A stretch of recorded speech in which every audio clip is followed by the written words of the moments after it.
الحمد لله رب العالمين حمد الشاكرين وأفضل الصلاة وأكمل السلام على سيد المرسلين خاتم النبيين أكرم الأولين والآخرين قائد الغر المحجلين نبي الحرمين إمام القبلتين سيد الكونين وسيلتنا في الدارين صاحب قاب قوسين المزين بكل زين المنزة من كل شيء جد الحسن والحسين نبي الأنبياء عظيم الرجاء عميم الجود والعطاء ماحي الذنوب والخطا شفيعنا يوم الجزاء سر الله المخزون در الله المكنون عالم ما كان وما يكون نور الأفئدة والعيون سرور القلب المحزون سيدنا ونبينا وحبيبنا وشفيعنا ووكيلنا وكفيلنا وعوننا ومعيننا وغوثنا ومغيثنا وغيثنا وغياثنا ومولانا محمد النبي المبعوث رحمة للعالمين وعلى آله الطيبين الطاهرين وأزواجه الطاهرات أمهات المؤمنين وأصحابه المكرمين المعظمين أما بعد فأعوذ بالله من الشيطان الرجيم بسم الله الرحمن الرحيم فصل لربك وانحر صدق الله مولانا العظيم وصدق رسوله النبي الحبيب الكريم إن الله وملائكته يصلون على النبي يا أيها الذين آمنوا صلوا عليه وسلموا تسليما اللهم صل على سيدنا مولانا محمد وعلى آل سيدنا مولانا محمد একটু মহব্বতে নবীজির দরবারে কয়েক মর্তবা দুরূদ শরীফ পড়ি আল্লাহুম্মা সাল্লি আলা মাওলানা মুহাম্মদ ওয়া আলা আলি সাইয়্যিদিনা মাওলানা মুহাম্মদ ইয়া মালিকি كن شفيعي في فاقتي إني فقير في الورى لغناك اللهم صل مولانا محمد وعلى آل سيدنا مولانا محمد يا أكرم الثقلين ويا كنز الورى جد لي بجودك وارضيني برضاك اللهم صل على سيدنا مولانا محمد وعلى آل سيدنا مولانا محمد بلغ العلا بكماله كشف الدجى بجماله حسنت جميع خصاله صلوا عليه وآله لا يمكن الثناء كما كان حقه بعد از خدا بزرگ توی قصہ مختصر بلغ العلا بکماله کشف الدجى بجماله حسنت جميع خصاله صلوا عليه وآله مولاي صل وسلم وبارك عليه الله أكبر لا إله إلا الله والله أكبر ولله الحمد الله أكبر لا إله إلا الله والله أكبر ولله الحمد الله أكبر لا إله إلا الله والله أكبر ولله الحمد محترم मुअज़्ज़ज़ मुसल्लियान किराम अस्सलामु अलैकुम व रहमतुल्लाहि व बारकातुहू। মহান মুনিবের আলিশান দরবারে লক্ষ কোটি শুকুর গুজার করছি যে আল্লাহ পাক রব্বুল আলামিন আহকামুল হাকিমিন আমাদেরকে কুরবানির ঈদের নামাজ আদায় করার জন্য একত্রিত হওয়ার তৌফিক দান করেছেন। মুনিবের আলিশান দরবারে উচ্চ আওয়াজে সকলে পড়ি আলহামদুলিল্লাহ। ইয়া রব্বি লাকাল হামদু কামা ইয়ানবাগি লিজালালি ওয়াজহিকা ওয়া কাদিমি সুলতানিক। সম্মানিত মুসল্লিয়ানে কেরাম, গতকাল জুমাবার ছিল, আজকে শনিবার।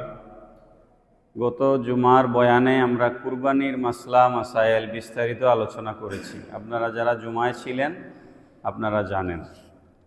একই আলোচনা বারবার রিপিট করা আমি প্রয়োজন মনে করছি না। তারপরও আলোচনার শেষের দিকে দু একটা কথা কুরবানির উপরে বলবো ইনশাআল্লাহ।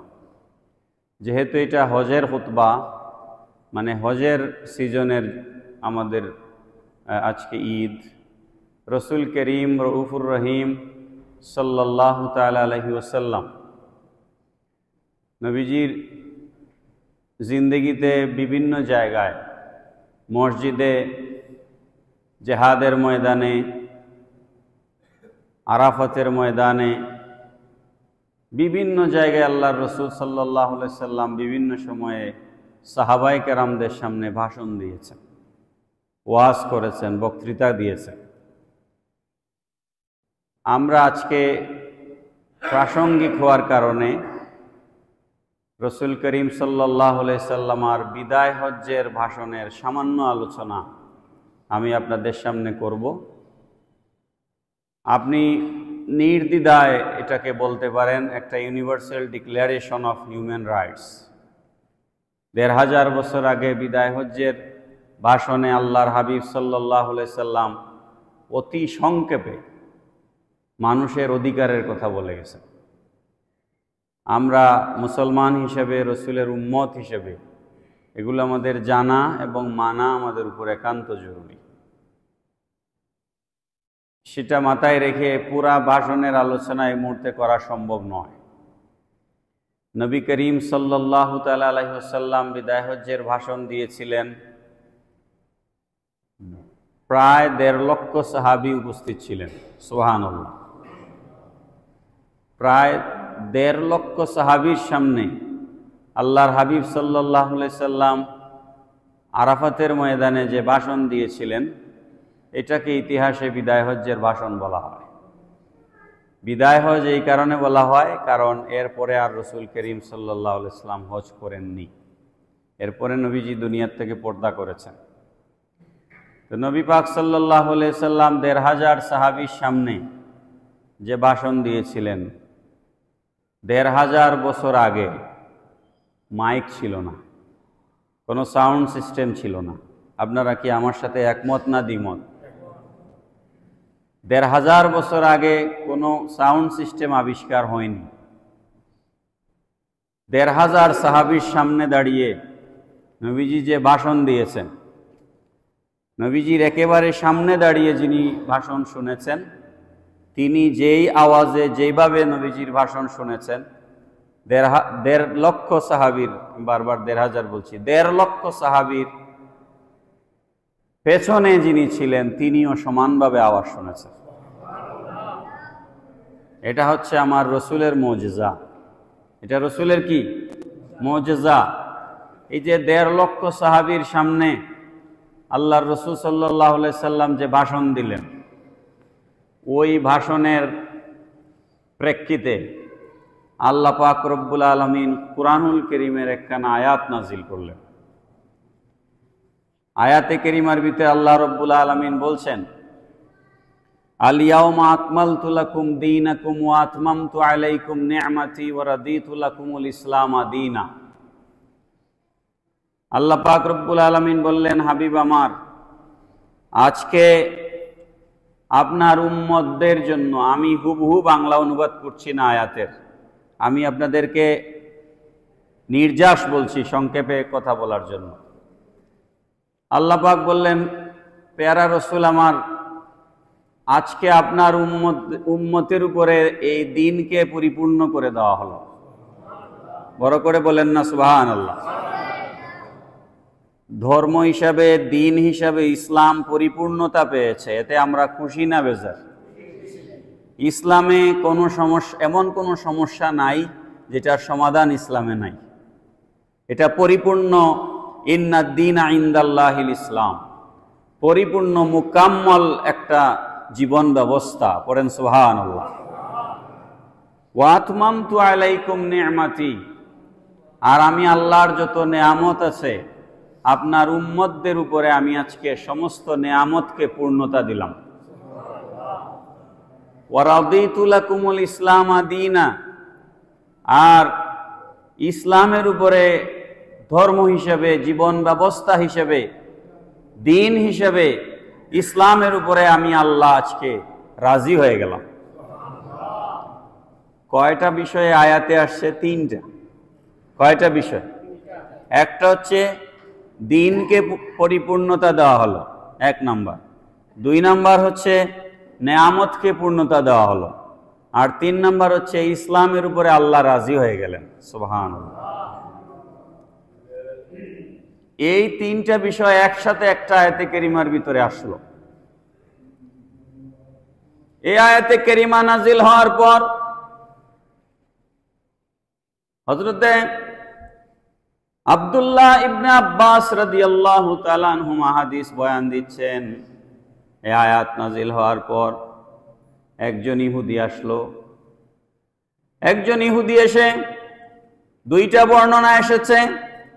একটা বর্ণনা এসেছে আব্দুল্লাহ ইবনে আব্বাস রাদিয়াল্লাহু তাআলা আনহুমার কাছে ইহুদি লোক আসলো, আর একটা বর্ণনা এসেছে ইহুদি লোকটি হযরতে উমর ইবনুল খাত্তাব রাদিয়াল্লাহু তাআলা আনহুর কাছে আসলো, এসে বলল, লাউ উনজিলাত হাযিহি আলাইনা লাত্তাখাযনা ইয়াওমাহা ঈদা। সুবহানাল্লাহ বলেন। ইহুদি বলছে, হে উমর আল ফারুক, হে উমর আল ফারুক রাদিয়াল্লাহু তাআলা আনহু, তোমাদের নবীর উপরে যে আয়াত নাজিল হয়েছে, এরকম একটা আয়াত যদি আমাদের নবীর উপরে নাজিল হতো, অর্থাৎ মুসা আলাইহিস সালামের উপর এরকম একটা আয়াতে কারিমা যদি নাজিল হতো, লাত্তাখাযনা ইয়াওমাহা ঈদা, আমরা ওই দিনটাকে ঈদের দিন বানাইতাম। আমরা ওই দিনটাকে কি বানাতাম? ঈদের দিন বানাতাম। হযরত উমর আল ফারুক রাদিয়াল্লাহু তাআলা আনহু ইহুদিকে লক্ষ্য করে জবাব দিচ্ছেন, ফাইন্নাহা নাযালাত ফি ইয়াউমি ঈদাইন, ফি ইয়াউমিল জুমআ ওয়া ইয়াউমি আরাফা। রে ইহুদি, তোমার নবীর উপরে আয়াত নাজিল হলে সেই দিনটাকে তুমি ঈদের দিন বানাইতে, বা তোমরা ঈদের দিন বানাইতে, আর আমাদের নবীর উপরে আয়াতে কারিমা দুইটা ঈদের দিনেই নাজিল হয়েছে। তুমি ঈদ বানাইতা, আর আমার নবীর উপরে আয়াত যেদিন আসছে ওই দিনটা দুইটা ঈদের দিন। পড়েন না সুবহানাল্লাহ। একটা হচ্ছে ফি ইয়াউমিল জুমআ, ওই বিদায় হজ্জের ভাষণের দিন ছিল জুমাবার। কি ছিল? জুমাবার। আর ওয়া ইয়াউমে আরাফা, আর এটা তো আরাফার ময়দানে নাজিল হয়েছে। তো আরাফা, আল হাজ্জু ইয়াউমুল আরাফা, হজ মানেই তো আরাফা।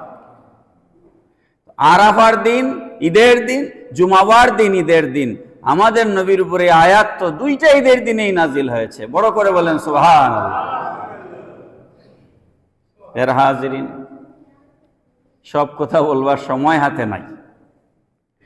বিদায় হজ্জের ভাষণ যখন আল্লাহর রাসূল দিচ্ছিলেন, আমি বর্তমান সমসাময়িক প্রেক্ষাপটে দুই একটা কথা আপনাদের সামনে শেয়ার করছি। নবীজি ভাষণ শুরুতে আল্লাহর তারিফ সানা গুণকীর্তন করে নবীজি সাহাবায়ে কেরামকে লক্ষ্য করে বললেন, ইয়া আইয়ুহান নাস, হে মানব মণ্ডলী, ইন্নী লা আরানি ওয়া ইয়্যাকুম নাজতামিউ ফি হাযিহিল মাজলিসি আবাদা। আমার মনে হয় আজকের পরে এইভাবে আর কোনো সমাবেশে তোমাদের সাথে আমার আর দেখা হবে না। বড় করে বলেন না সুবহানাল্লাহ। এই কথার ভিতরে আল্লাহর রাসূল বিদায়ের ইঙ্গিত দিলেন। কিসের ইঙ্গিত দিলেন? দুনিয়ার থেকে বিদায় হওয়ার ইঙ্গিত দিলেন। আমার মনে হয় আজকের পরে আর কোনোদিন এইভাবে তোমাদের সাথে আমার কোনো মজলিসে আর দেখা হবে না। এরপরে নবীজি বললেন, শোনো, যেহেতু তোমাদের সাথে আমার এটা শেষ বক্তব্য, এই শেষ বক্তব্যে আমি তোমাদেরকে কয়েকটা নির্দেশ দিয়ে যাচ্ছি। ইন্না দিমাআকুম ওয়া আমওয়ালাকুম ওয়া আ'রাদাকুম হারামুন আলাইকুম কাহুরমতি ইয়াউমিকুম হাযা ফি বালাদিকুম হাযা ফি শাহরিকুম হাযা। আরাফার ময়দানে বক্তব্য হচ্ছে 9 জিলহজ। নবীজি বলছেন, তোমাদের জন্য একে অপরের রক্তপাত করা, অর্থাৎ খুন করা কাউকে, একে অপরের সম্পদ আত্মসাৎ করা, একে অপরের সম্মান হানি করা, কয়টা? তিনটা কথা নবীজি বলেছেন। তোমাদের একে অপরকে রক্তপাত করা, খুনাখুনি করা, সম্পদ আত্মসাৎ করা এবং কারো সম্মান নষ্ট করা, একে অপরের উপরে আমি নবী আজকে হারাম করে দিচ্ছি।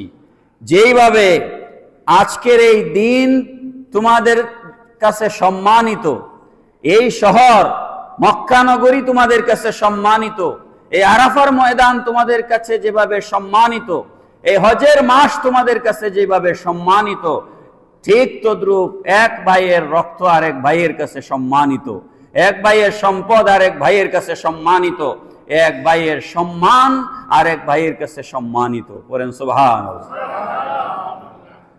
1500 বছর আগে নবীজি যেই কথা বলে গেছেন, এটা যদি আমরা আমল করতাম, কোনো মানুষের গায়ে আমরা হাত তুলতে পারতাম? কোনো মানুষের গায়ে আমরা হাত তুলতে পারতাম না। অথচ এই গত 4-5 মাসে মব লিঞ্চিং এর মাধ্যমে বাংলাদেশে কমপক্ষে 1.5 শতাধিক মানুষ মারা গেছে। পড়েন না নাউজুবিল্লাহ। মানুষকে ধরে পিটাইয়া মেরে ফেলা। এই গত 4-5 মাসে 150-এর উপরে মানুষ মারা গেছে বাংলাদেশ।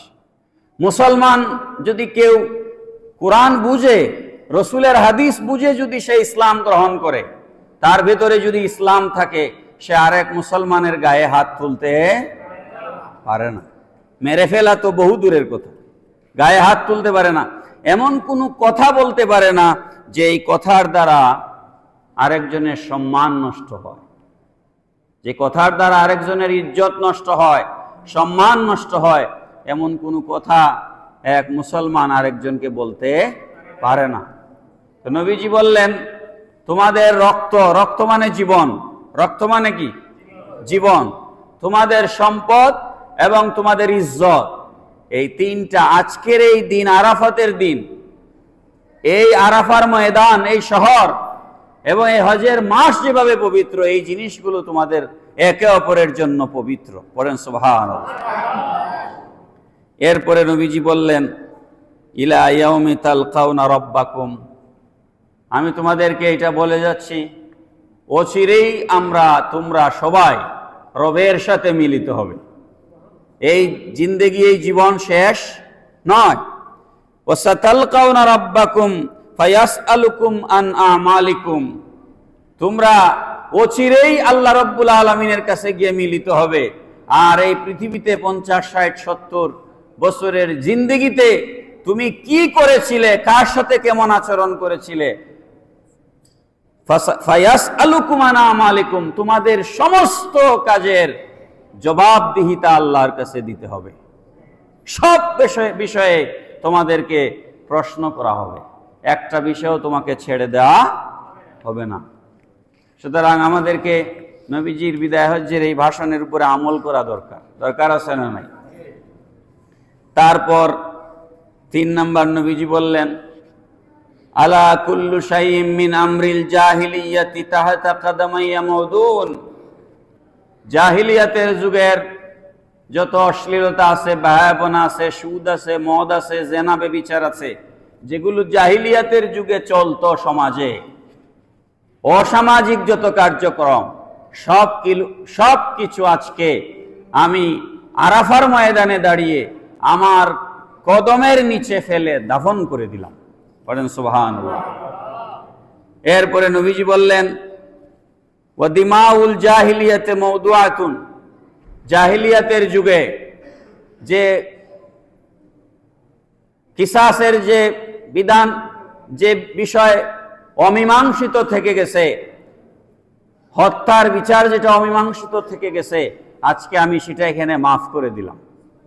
এবং সর্বপ্রথম ওয়া ইন্না আউওয়ালা দামিন আদাউ মিন দামাইনা দামু ইবনে রবিয়া বিন হারিস, সর্বপ্রথম আমি ইবনে রবিয়া বিন হারিসের দমকে আমি মাফ করে দিলাম।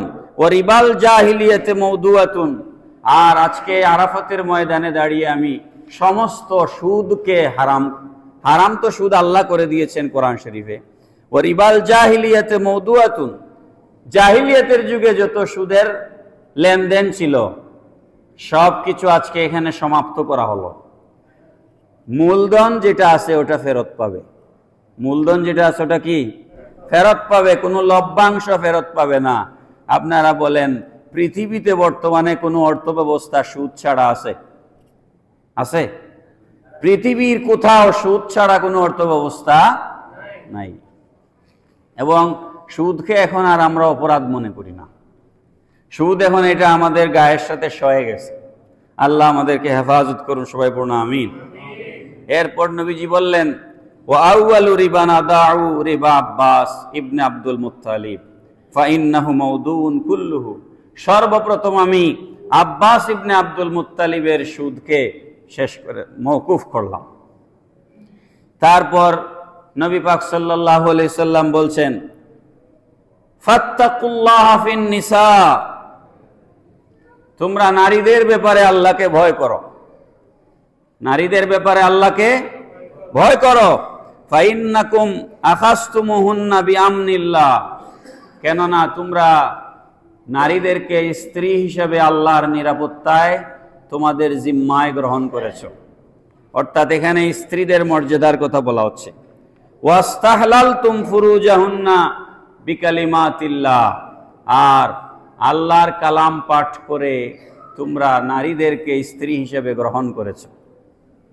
ওয়ালাহুন্না আলাইকুম রিজকুহুন্না ওয়া কিসওয়াতুহুন্না বিল মা'রুফ, এই জন্য যেহেতু তুমি আল্লাহর কালাম পাঠ করে একজন নারীকে স্ত্রী হিসেবে গ্রহণ করেছো, এই জন্য তার ভরণ পোষণ, তার আবাসন, এগুলোর ব্যবস্থা জিম্মাদার তোমার উপর। পড়েন সুবহানাল্লাহ। এই কথা ১৫০০ বছর আগে, যেখানে মানুষ বিয়েই করতে চাইতো না, ১৫০০ বছর আগে আল্লাহর রাসূল স্ত্রীর অধিকারে কি কথা বলে গেছেন। আর আজকে মেয়েরা উলঙ্গ অর্ধ উলঙ্গ হয়ে রাস্তায় তাদের অধিকারের জন্য নামে। পড়েন নাউযুবিল্লাহ।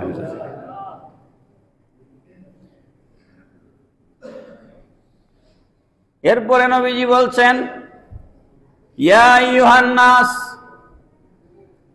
ইন্নাহু লা নাবিয়্যা বাদি, হে মানব মণ্ডলী শোনো, আমার পরে আর কোন নবী আসবে না। আমি হচ্ছে আনা খাতামুন নবিয়্যিন লা নাবিয়্যা বাদি, আমি হচ্ছে শেষ নবী, আমার পরে আর কোন নবী আসবে না। পড়েন সুবহানাল্লাহ।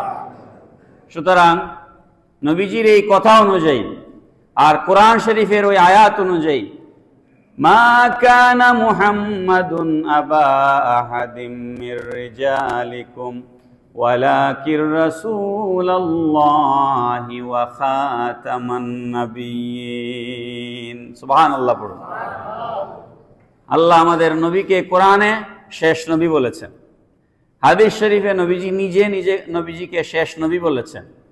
এই কোরআনের আয়াত আর হাদিস অনুযায়ী কাদিয়ানীরা কাফের। কাদিয়ানীরা কি? কাফের। কেন? আমাদের নবীকে তারা শেষ নবী মানে না, এই কারণে তারা কি? কাফের। ওয়ালা উম্মাতা বা'দাকুম, আর শুনে রাখো তোমাদের পরে জমিনে আর কোন উম্মত আসবে না, তোমরা হচ্ছে আখেরি উম্মত, তোমরা হচ্ছে শেষ উম্মত। আলা ফাবুদু রাব্বাকুম, সুতরাং তোমরা আল্লাহ রব্বুল আলামিনের ইবাদত করো। ওয়াসাল্লু খামসাকুম, 5 বেলা নামাজ আদায় করো। ওয়াসুমু শাহরাকুম, রমজানুল মুবারকে রোজা রাখো।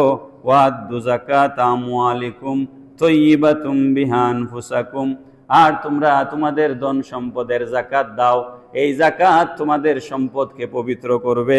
ওয়া তুহাজ্জুনা বাইতা রাব্বাকুম, আর তোমরা আল্লাহর ঘরের হজ করো। পড়েন সুবহানাল্লাহ। এই হাদিসে ইসলামের 5টা ভিত্তির কথা এসেছে, অন্য হাদিসেও এসেছে।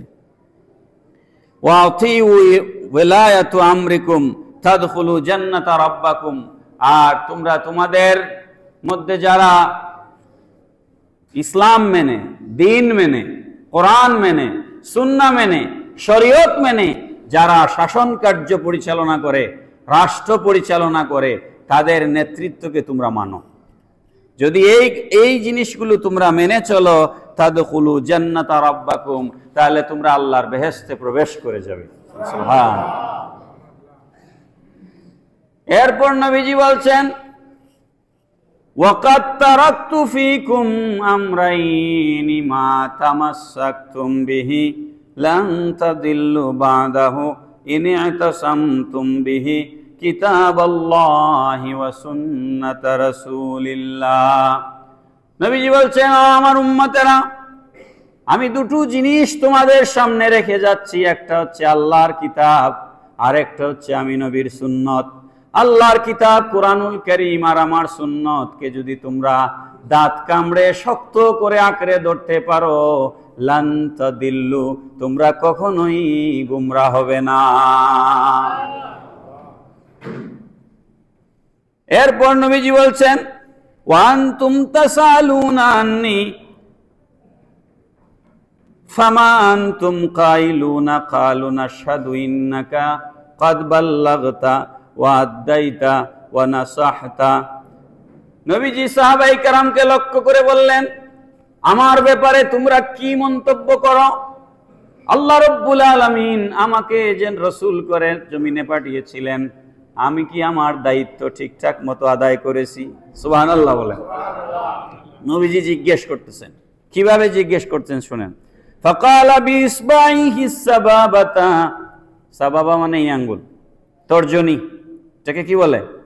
তর্জনী আঙ্গুল উপরের দিকে তুলে, ইয়ারফাউহা ইলাস সামা, তর্জনী আঙ্গুলকে নবীজি আসমানের দিকে তুললেন।